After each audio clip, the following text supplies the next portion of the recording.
Welcome everyone to another Meet the Coach. I'm Dr. Steve Jeffs, the Director of Coaching with the Coaching Tools Company. And today we are here with an amazing coach, Julia Bauer. Julia, welcome. Thank you. Happy to be here.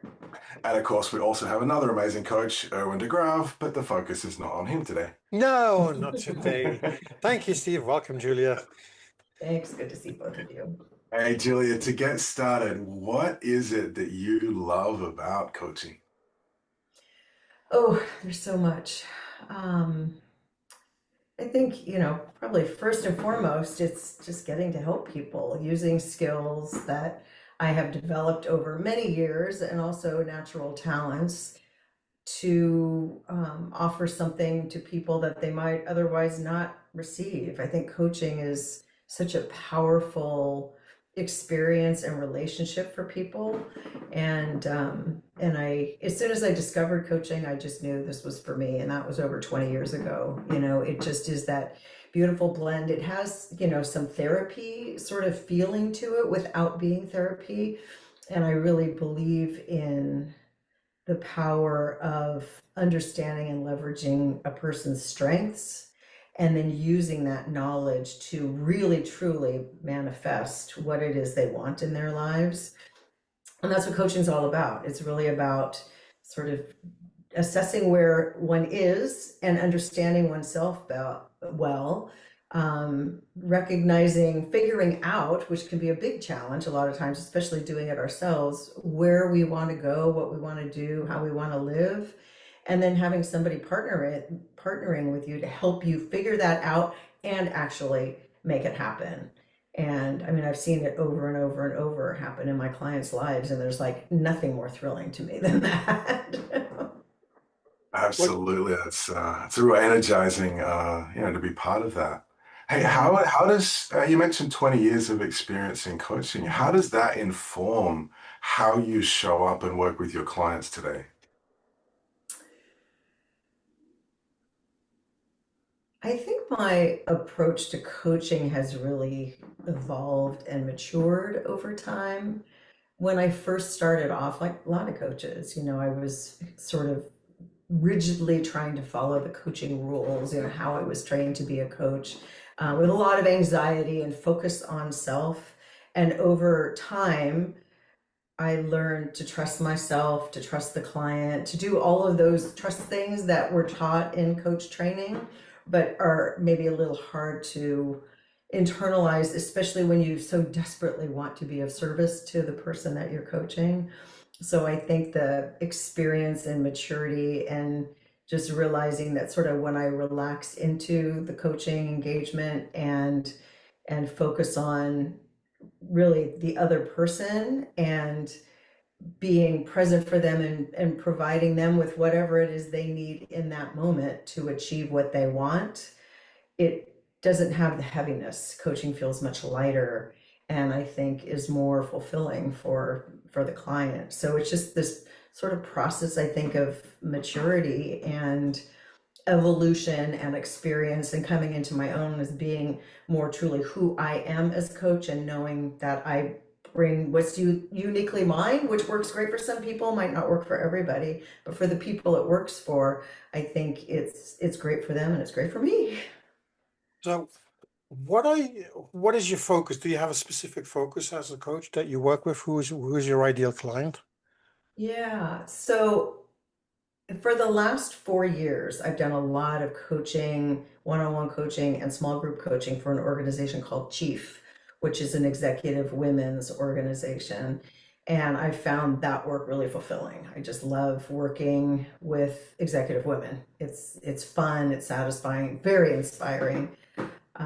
I'm wrapping up my work with Chief, and now I'm looking at what I'm going to be doing more of next. And I think I want to broaden my horizons more and not work exclusively with women. I love working with men too, and I worked with men a lot in my previous full-time role when I was an executive coach for a big asset management company. So I think for me, it's always people who are ambitious and self-directed and are willing to put the work in. and really believe that they deserve to have the life that they want and that it's achievable. And I think that could be corporate clients, it could be men, it can be women, it could be anybody. But for me, it's that essence of really being committed to themselves, being committed to the process, and really willing to do the work. And in my opinion, the work should be fun. I mean, this is all about them and creating a life that is more and more aligned with exactly what they want it to be. So to me, it's like a joyful, fun process. I think so people who have that element of fun too, who want that, it shouldn't be, to me, too heavy and serious. We're looking at creating your dreams. This should be fun and exciting. So people who are interested in all of that, I think. And what are the favorite tools that you use in your work with these favorite clients? Yeah. I do like to do foundational assessments at the beginning. Like I said, I'm trained in positive psychology coaching, so that's part of the one of the tools that I use is really based in positive psychology, which is again about understanding and leveraging your strengths, and also goal setting. So I use assessments. Sometimes I use like the VIA character strengths assessment. I use Standout is an assessment that I love. It's Marcus Buckingham has a really cool free online strengths assessment that's I think wonderful. With corporate clients, I often use Hogan or even Myers-Briggs. Myers-Briggs feels a little dated at times, but I do think you can excavate some really useful self-awareness. But I've used a lot of tools from the Coaching Tools company. There's a really great career discovery tool that I often use with clients who are kind of spinning about, what they want to do next from a career perspective.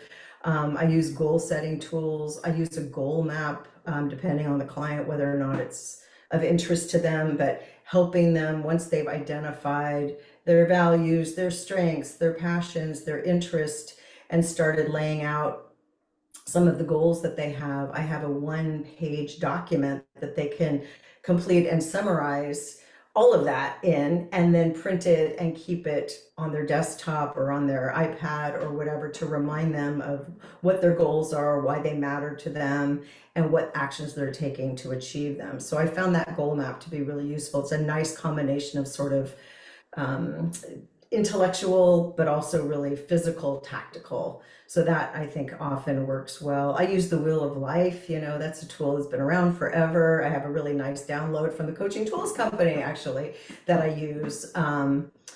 And I think that's a really helpful tool too, often used like before, mid, and after coaching to help people see what their progress is, how things have changed. So many tools, and I feel like it's almost like having a quiver, of arrows. And I think, I've got these tools back here, and then as I'm working with a client, I pull out the ones that I think might be most useful or relevant for them. But I wouldn't say I use the same ones all the time.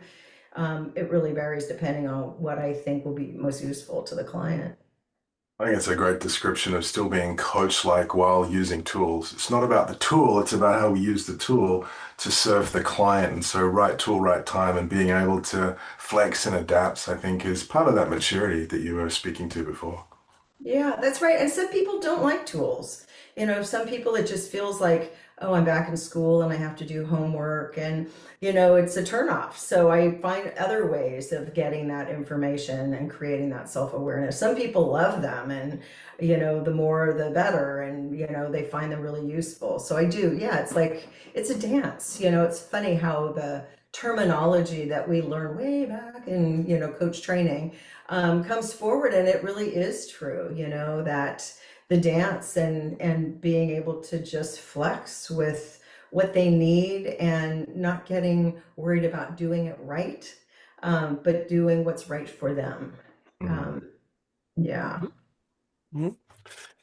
And do you have any favorite books about coaching that you love to read Yeah, I or have use? Not only read, but so many, so use in many, your so coaching. many, yeah, so many favorite books. I mean, having worked a lot with executive women, a book came out a few years ago by a woman named Alice Fringali, called Likeable Badass.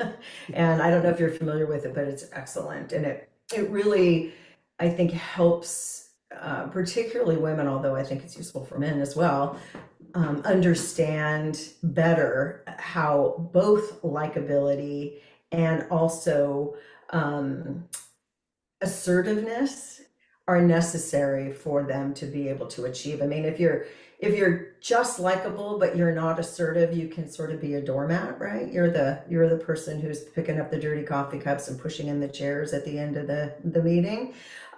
If you're just assertive, it can come off for men and women as being self-serving or overly aggressive or whatever. And she does a really nice job of sort of marrying these two concepts and showing data that shows that women in particular, who are both likable and badasses, tend to be really successful.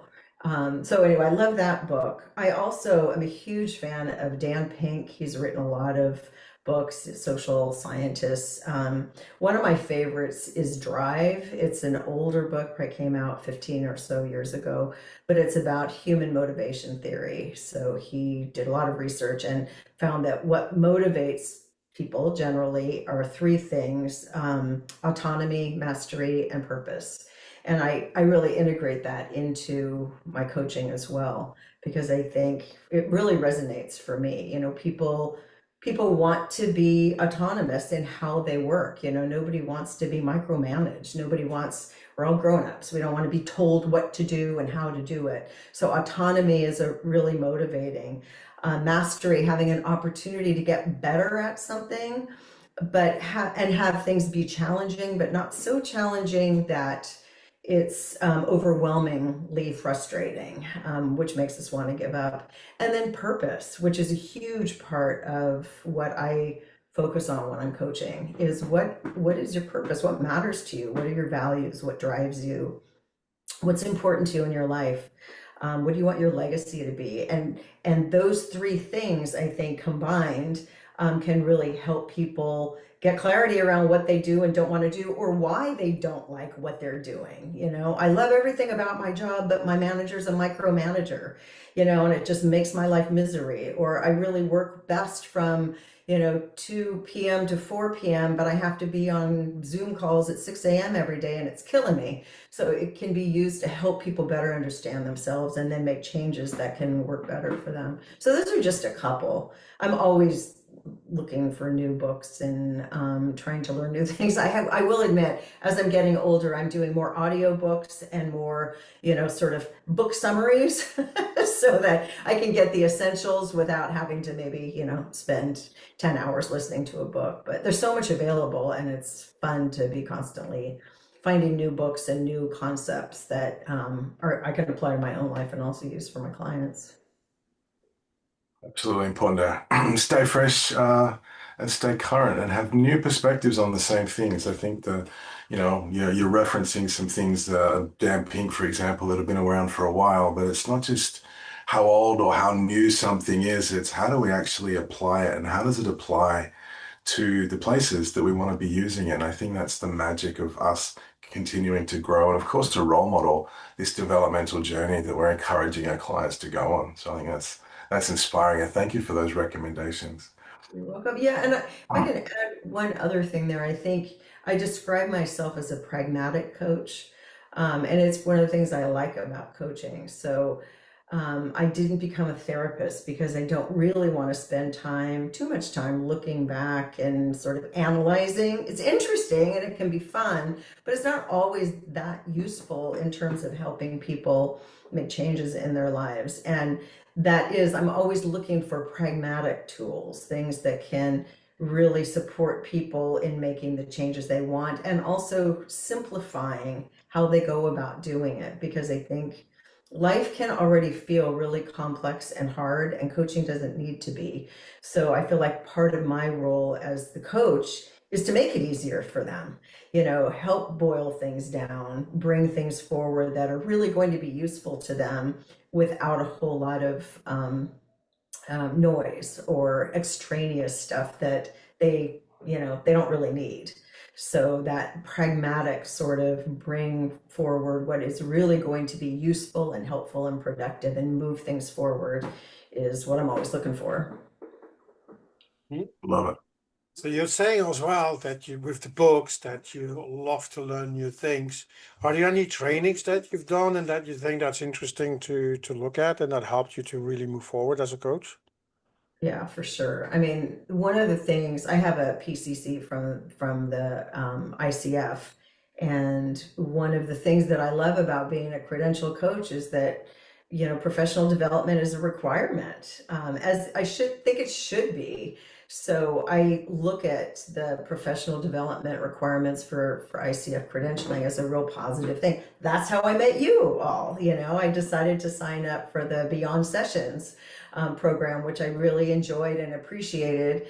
And yeah, I probably do those kinds of things anyway, sharpening the saw, so to speak. I think it's really important. But yeah, I mean, I've taken courses in positive psychology, I've taken certifications, all sorts of things. So I'm constantly looking. I mean, if I had endless time and endless money, I would be taking classes all the time. I'd probably go back and get a PhD, to be honest, but I don't think it's going to happen at this point in my life, although you never know. Never say never. But I love learning, and I love learning, again, things that I can directly apply that are really useful for my own life and as well as my clients. Yeah. It's a good lens. Learning for the sake of learning is a place where, as coaches, we often get distracted, chasing the next certification, looking at the next thing. But as you said, how do we apply it? How do we take that learning and help people to get to where they want to get to, come back to the purpose that we started with, our purpose of coaching, to connect and to serve and to step to that next level, whatever that is. Julia, thanks for sharing. For those that are inspired or curious who would love to reach out and connect, how can people find you?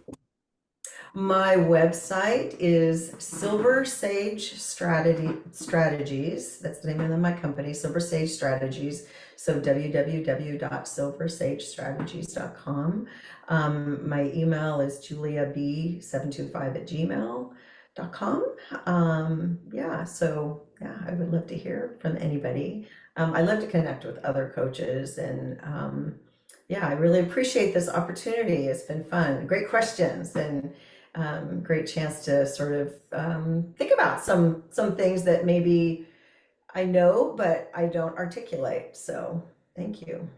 Well, it's been great to have you here and on Meet the Coach. And of course, Meet the Coach is a great chance where we get to connect with different coaches remotely. If you're watching this, we get to see different perspectives, different approaches, different styles, different personalities, and different energies. And there's something about the diversity of our profession that we can forget about when all we see is our client in the screen in front of us. So hopefully you've been inspired by Julia to be pragmatic, to keep learning, and to continue your own journeys of maturity. Julia, thank you so much. Erwin, anything you wanted to say before we sign off for today? No, thank you very much, Julia, for what you're doing. More than 20 years in the coaching, so keep it going. And everybody else, if you need any help from coaching, ask Julia, ask us. We're always there to help you out. Yeah, thank you. Thanks, Steve. Thanks, Erwin. You're Thank you. welcome. Great to have you. See you Bye. See you soon. next time.